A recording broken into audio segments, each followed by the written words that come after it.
Samsung might finally be doing something with Exynos that actually makes sense, and weirdly enough, it looks like a downgrade on paper. Before we jump in, make sure to subscribe to the channel and hit that like button. It really helps me keep bringing you more tech breakdowns like this one.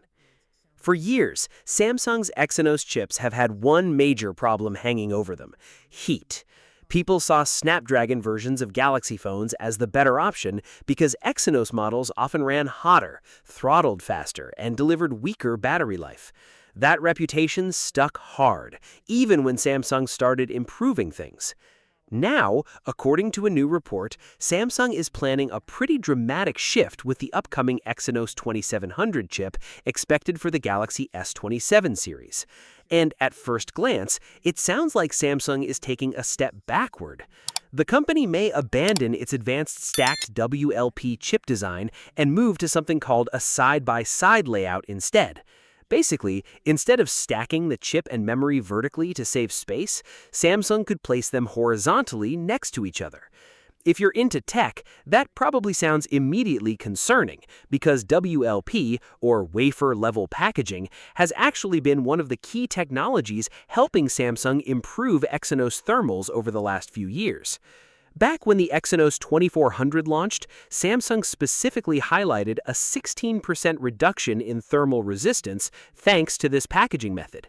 Then, with the Exynos 2600, Samsung added something called Heat Path Block Technology, or HPB, to improve cooling even more. So naturally, when people hear Samsung might abandon WLP, the first reaction is, here we go again. But the interesting part is that this change may actually help Exynos more than hurt it. See, WLP is efficient and compact because everything is stacked vertically. That's great for making thinner phones and saving internal space, but it's also extremely difficult and expensive to manufacture at scale. Reports suggest Samsung's current packaging approach has become too complex and too costly, especially as chips become more powerful and AI workloads demand better sustained performance. That's where the side-by-side approach comes in. Instead of stacking components tightly together, Samsung would spread them out horizontally. And while that sounds less advanced, it creates a larger surface area for heat dissipation.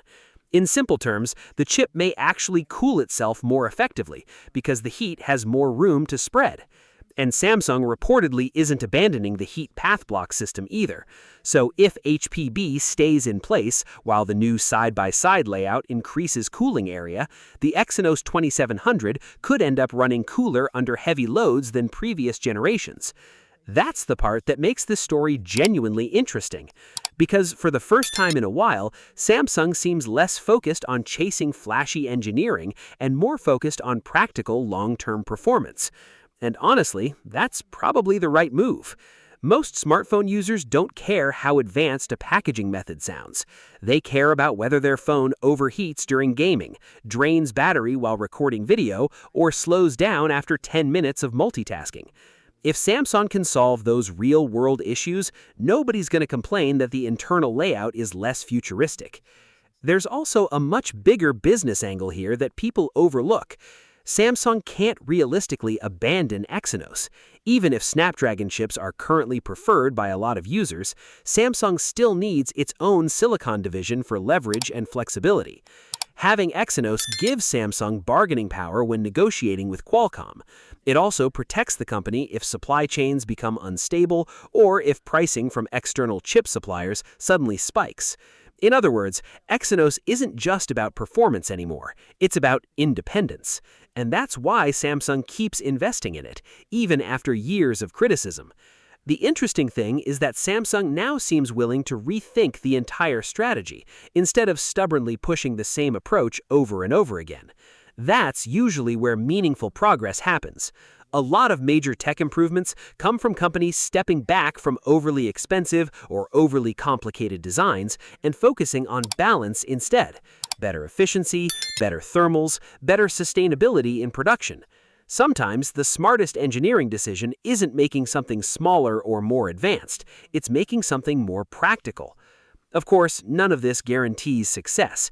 Exynos still has a reputation problem, and Samsung has to prove these improvements in actual devices. Benchmarks, gaming performance, battery efficiency, and sustained thermal management will matter far more than marketing claims. But for the first time in a while, there's a reason to be cautiously optimistic. Because this doesn't feel like Samsung cutting corners. It feels like Samsung finally adapting.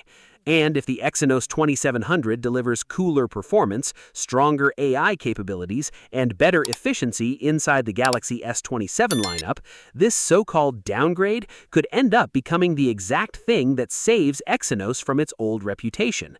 What's your thoughts on this? Let me know in the comments section. See you in the next video. Take care.